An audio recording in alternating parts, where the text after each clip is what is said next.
Hey guys, hope you're doing well out there. Just thought I'd start this video off by showing you the lawn, kind of where we are. We're in mid-August here and had a good year this year. Good amount of sun, good amount of rain. Really been kind of lucky with the conditions.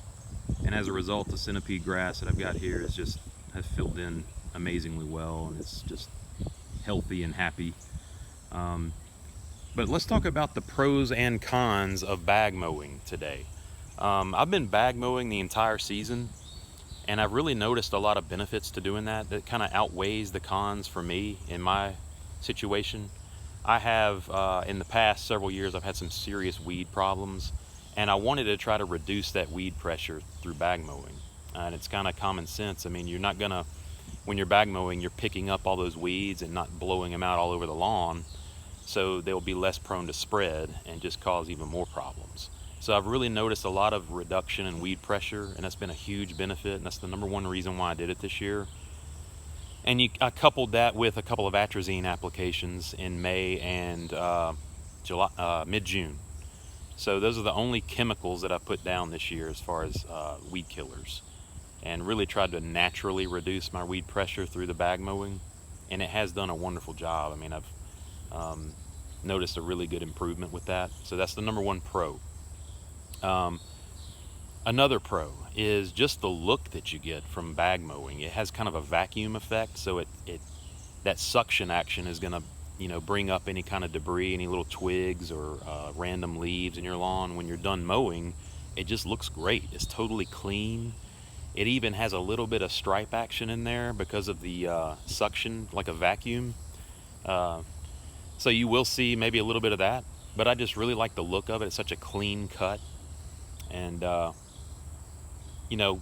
those two things for me outweigh the cons, but you can have some cons in the fact that you're going to have to deal with some clippings, obviously.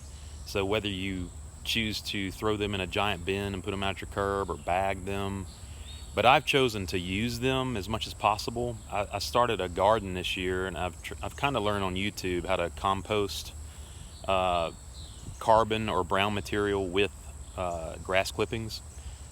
So I've really just started a giant pile, about half brown material, half green material, which are my grass clippings.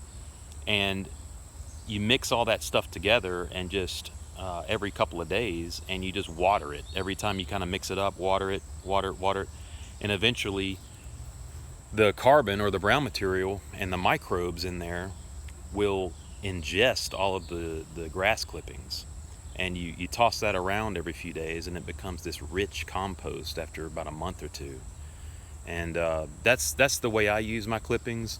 Now there are so many that I do have just a pile of clippings that I'm not using for the compost, but those will eventually break down. If you have kind of an inconspicuous part in your lawn or in your property that you can pile those clippings up, they will break down and just get to where there's nothing there. I mean, it'll just eat away, the microbes will eat away at it, and it'll break down fully. It may take a little while, but it will happen. So that can be a con, but it can be a pro if you want to use it for a compost.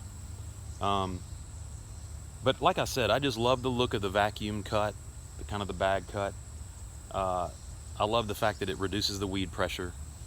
Another con that you might see though is you might see, if you use a granular fertilizer, depending on how tall your grass is. Now with centipede grass, I keep it about 1.5 inches. So the particles can get down in there a little bit where they won't be picked up quite as easily. So I haven't really noticed that much of a particle pickup. There probably is a very small fraction of that being sucked up in the bagger. But whenever I fertilize, I always notice a visual response. I usually cut the grass first and then fertilize, and if rain's not coming, I'll water it in, so I give it a good few days to dissolve before I bag mow again. So it has a few days to kind of get down into the root zone where it's needed through either irrigation or rain. So the next time I mow, hopefully I won't pick up as many through the bagger.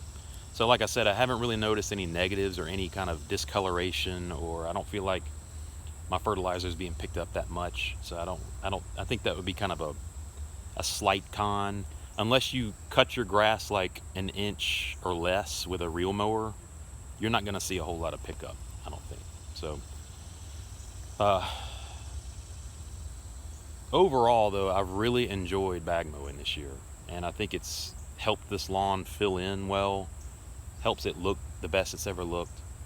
And what are your thoughts? Do you think bag mowing is worth it? Now, mulch mowing can be beneficial, but like I said, when you have a weed issue like I do, I've had chamber bitter in this lawn. Centipede is prone to chamber bitter, and I have another video on that if you want to look at that, about chamber bitter and what it looks like, and the seed pods underneath it. You know, when those are mowed, and if you're mulch mowing, they're just going to blow out all over the lawn and spread like wildfire.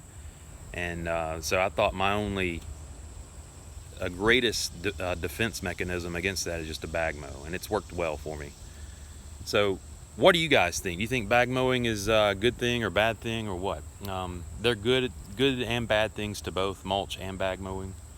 So I just think the pros outweigh the cons with bag mowing for me this year, and I'll probably stick with it next year as well. But wanted to do a quick video on that. I hope you guys are doing well. Don't forget to like and subscribe, and throw a comment down there if you'd like to. Thanks for watching. We'll see y'all next time.